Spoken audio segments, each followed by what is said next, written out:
अंजलि शर्मा एक बार फिर से आप सभी का स्वागत करती हूँ मेरे चैनल एस्ट्रो बाय अंजलि में। और आज की हमारी इस नई श्रृंखला में जो आपके बच्चों से संबंधित है। अक्सर हम अपने जीवन में ज्योतिष का प्रयोग तब करते हैं जब हमारी लाइफ में कोई प्रॉब्लम हो, लेकिन अगर हम बचपन से ही अपने बच्चों में वो संस्कार डालें, उन्हें ये एहसास दिलाएं कि उनकी वैदिक साइंस क्या चीज़ है, एस्ट्रोलॉजी किस तरह से उनके जीवन में उनकी मदद कर सकती है, तो उनके जीवन में भी समस्याएं कभी इतना बड़ा रूप नहीं लेंगी। अगर हम कंपेयर करें कि पहले ज़माने में बच्चे कैसे हुआ करते थे और आज के बच्चे कैसे हैं, तो आप खुद ये बहुत बड़ा अंतर देख पाएंगे। पहले बच्चे सकारात्मक रूप से जीवन जीना जानते थे, हर हाल में खुश रहना जानते थे, लेकिन आज बच्चे बहुत कम उम्र में डिप्रेशन का शिकार हो जाते हैं। बहुत सारे ऐसे रिचुअल हैं, बहुत सारे ऐसे उपाय हैं जिन्हें अगर हम एक्सेप्ट करते हैं तो हम अपने बच्चों की लाइफ में उन्हें एक बहुत बड़ा योगदान दे सकते हैं। आज के हमारे इस एपिसोड में मैं आप लोगों के साथ शेयर करूंगी कुछ ऐसे उपाय जो उन लोगों के लिए खास हैं जिनके बच्चे अभी 5 वर्ष की उम्र तक के हैं। तो चलिए हम जानते हैं कि किस तरह से आप 5 वर्ष तक के बच्चों को प्रोटेक्ट कर सकते हैं, उनकी इम्यूनिटी को अच्छा कर सकते हैं, उनकी हेल्थ को मेंटेन कर सकते हैं, और किसी भी तरीके की अगर नज़र दोष है तो कैसे आप उसे दूर कर सकते हैं। सबसे पहले हम ये जानते हैं कि वास्तव में क्या नज़र लग सकती है, क्या वास्तव में नज़र लगने जैसी कोई चीज़ होती भी है। क्योंकि अगर मैं यहाँ बात कर रही हूँ 5 वर्ष के बच्चों तक की, तो इन बच्चों में जो सबसे ज़्यादा दिक्कत होती है वो होती है कि बच्चों को नज़र बहुत जल्दी लगती है। अभी बच्चा छोटा है तो इस उम्र में बच्चे को सबसे ज़्यादा समस्या आती है या तो नज़र लगना, या बच्चे की हेल्थ बार बार ख़राब होती रहती है, जिस वजह से माँ बाप को बहुत दिक्कत होती है। तो सबसे पहले जानते हैं कि वास्तव में क्या नज़र लग भी सकती है। अगर नज़र लगने को मैं बहुत ही साधारण सी लैंग्वेज में आप लोगों को समझाऊँ, तो जब किसी की नेगेटिव एनर्जी हमें इन्फ्लुएंस करती है तो उसको कहते हैं नज़र लगना। और बच्चे को नज़र क्यों लगती है इतनी ज़्यादा? क्योंकि जब बच्चे छोटे होते हैं तो वो बिल्कुल प्योर होते हैं, उनके अंदर किसी तरीके की कोई नेगेटिविटी नहीं होती, किसी तरीके की कोई मैनिपुलेशन करना वो नहीं जानते। इसीलिए हम कहते हैं कि भगवान का रूप होते हैं बच्चे। तो जब बच्चे बहुत छोटे होते हैं तो किसी की भी ऊर्जा से वो प्रभावित हो जाते हैं। अगर हल्की सी भी नेगेटिविटी उनके आसपास है तो वो उन्हें घेर लेती है, उसी को कहते हैं नज़र लगना, या फिर बच्चे को बहुत नज़र लगती है, नज़र दोष है। इसके साथ साथ कुछ ऐसी चीज़ें हैं कि अगर आपकी कुंडली में वो योग हैं या बच्चे की कुंडली में वो योग हैं तो उन लोगों को नज़र बहुत ज़्यादा लगती है। अगर किसी के बच्चे का जन्म महीने की 4 तारीख, 13 तारीख, 22 तारीख, 31 तारीख या फिर 7 तारीख, 16 तारीख और 25 तारीख को हुआ है तो उन बच्चों को नज़र लगने के चांसेस बहुत ज़्यादा रहते हैं, क्योंकि ये वो तारीखें हैं जो राहु केतु से संबंधित हैं। इसके अलावा अगर किसी की जन्म कुंडली में चंद्रमा के साथ राहु है, केतु है, या चंद्रमा बहुत पीड़ित है या लग्नेश राहु केतु से पीड़ित है, तो भी उस बच्चे को नज़र बहुत ज़्यादा लगती है। मैं आप लोगों से ये इसलिए शेयर कर रही हूँ कि आप लोगों को ये पता होना चाहिए कि क्या आपका बच्चा उस सेंसिटिव जोन में आता है। तो इन चीज़ों का आप ध्यान रखें कि अगर कुछ ऐसी चीज़ें हैं तो आपके बच्चे को नज़र लगने के चांसेस बहुत ज़्यादा हैं।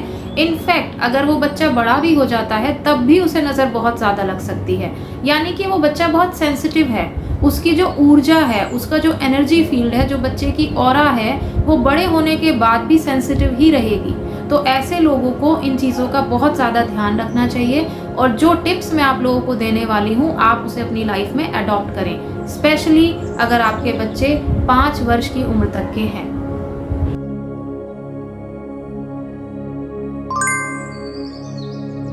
टिप नंबर 1, सबसे पहले तो आप इस चीज़ का ध्यान रखें कि बच्चा छोटा है तो उसे आप चौराहे के बीचों बीच से लेकर ना गुजरें। ऐसा इसलिए कि एक चौराहे पे 4 अलग अलग रास्ते मिलते हैं और चारों रास्तों से जितने भी लोग गुजरते हैं उन सब की एनर्जीज का एक सेंटर पॉइंट बनता है, और ऊर्जाओं का जो केंद्र होता है वहाँ पर ऊर्जाएं सबसे ज़्यादा शक्तिशाली होती हैं, पावरफुल होती हैं। तो जब भी कोई बच्चा चौराहे के बीचों बीच से गुजरता है तो वो ऊर्जाएं सबसे ज़्यादा उसे प्रभावित करती हैं। ऐसा तो हम बड़े लोगों के लिए भी सुनते हैं कि चौराहे के बीच से गुजरने के बाद लोगों को अक्सर नज़र लग जाती है, या फिर उन्हें हेडेक शुरू हो जाता है, या फिर कोई और प्रॉब्लम वो फेस करते हैं। उसका कारण यही होता है। इसलिए जब भी आप बच्चे को बाहर लेकर के जाएं और अगर कोई चौराहा रास्ते में आपको दिखाई देता है या पड़ता है तो थोड़ा सा उससे साइड होकर निकलें। अगर आप ऊर्जा के बिल्कुल केंद्र से होकर गुजरेंगे तो वो ऊर्जा आपके बच्चे को बहुत ज़्यादा प्रभावित करेगी।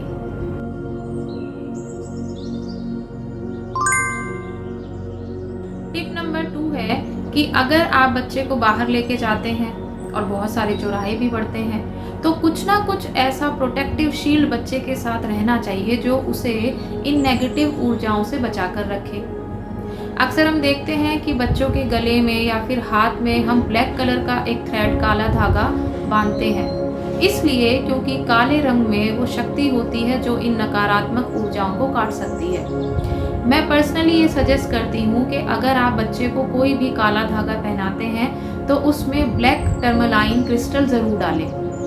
जब आप ये क्रिस्टल काले धागे में डालकर बच्चे को पहनाते हैं तो इस क्रिस्टल की सबसे ज़्यादा खासियत ये होती है कि इससे टकराने वाली कोई भी नेगेटिव ऊर्जा या नज़र वापस वहीं पर चली जाती है जहाँ से वो आई होती है। ये क्रिस्टल अपने आप में बहुत ज़्यादा शक्तिशाली है और इसे बच्चों के साथ साथ बड़े लोग भी पहन सकते हैं। स्पेशली ये क्रिस्टल नज़र दोष के लिए ही इस्तेमाल किया जाता है। आप कुछ इस तरीके का काला धागा बच्चे को पहना सकते हैं जो इस समय आप स्क्रीन पर देख रहे हैं। तो बच्चे को काला धागा ब्लैक टर्मलाइन क्रिस्टल के साथ ज़रूर पहनाएं।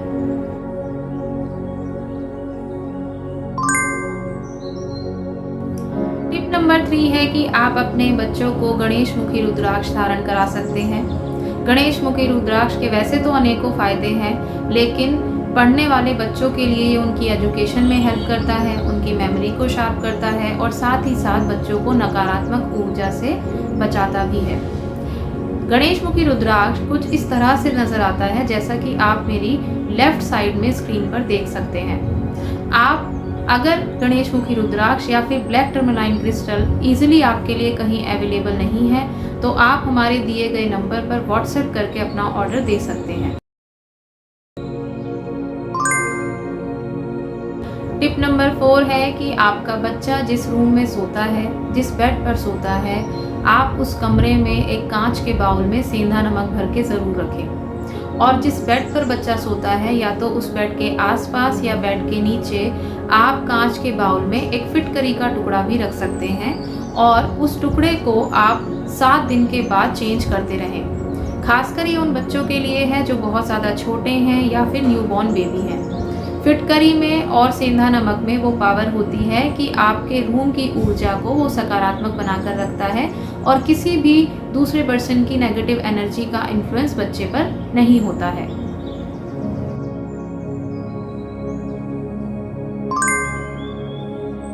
टिप नंबर 5 है कि जब भी आप बच्चे को सुलाते हैं तो इस चीज़ का ज़रूर ध्यान रखें कि बच्चे का सर किस डायरेक्शन में है।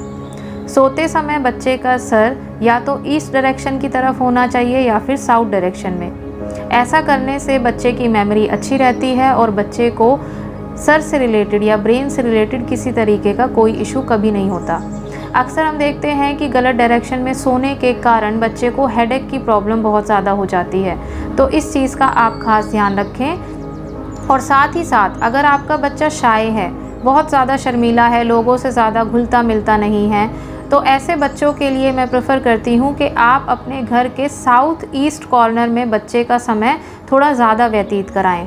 अगर आपके साउथ ईस्ट में कोई रूम है तो आप बच्चे को वहाँ पर सुला सकते हैं या थोड़ा समय बच्चे का वहाँ पर अगर आप स्पेंड कराते हैं तो बच्चे का जो शाय नेचर है वो धीरे धीरे कम होने लगता है और बच्चे के अंदर दूसरों के साथ कनेक्ट होने की धीरे धीरे आदत बनने लगती है। तो इस चीज़ का आप ध्यान रखें।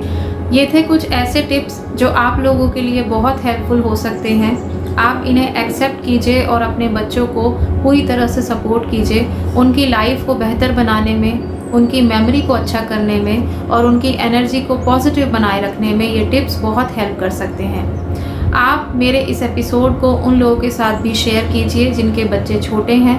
आपके फैमिली, फ्रेंड्स या रिलेटिव्स में जिनको भी आप जानते हैं, आप इस एपिसोड को उनके साथ शेयर कर सकते हैं ताकि उन लोगों की भी मदद हो सके। मेरे एक व्यूअर रचना जी ने मेरे कमेंट बॉक्स में मुझसे ये सवाल किया था कि क्या वैदिक साइंस की हेल्प से हम अपने बच्चों की इम्यूनिटी को अच्छा कर सकते हैं। मैंने अपनी इस सीरीज़ को उनके इस कमेंट और उनके इस सवाल को ध्यान में रखते हुए ही शुरू किया है। अगर आपके मन में भी कुछ ऐसे सवाल हैं जो आप जानना चाहते हैं, जो हमारे वैदिक शास्त्रों से जुड़े हैं, एस्ट्रोलॉजी से संबंधित हैं, न्यूमरोलॉजी के बारे में हैं, तो आप भी मुझे अपने सवाल भेज सकते हैं मेरी ईमेल आईडी या फिर मेरे कमेंट बॉक्स के थ्रू। मेरी ईमेल आईडी है contact@astrobyangeli.com। आप अपने क्वेश्चंस मुझे सेंड कर सकते हैं और मैं पूरी कोशिश करूंगी कि मैं आपके सवालों के जवाब अपने एपिसोड्स के माध्यम से दे पाऊँ। आज का एपिसोड सिर्फ यहीं तक। अपने अगले एपिसोड में मिलूंगी आप लोगों के साथ 10 वर्ष तक के बच्चों के लिए कुछ बहुत अच्छे टिप्स लेकर। तब तक के लिए खुश रहें and be grateful for everything in your life. Thank you. God bless you all.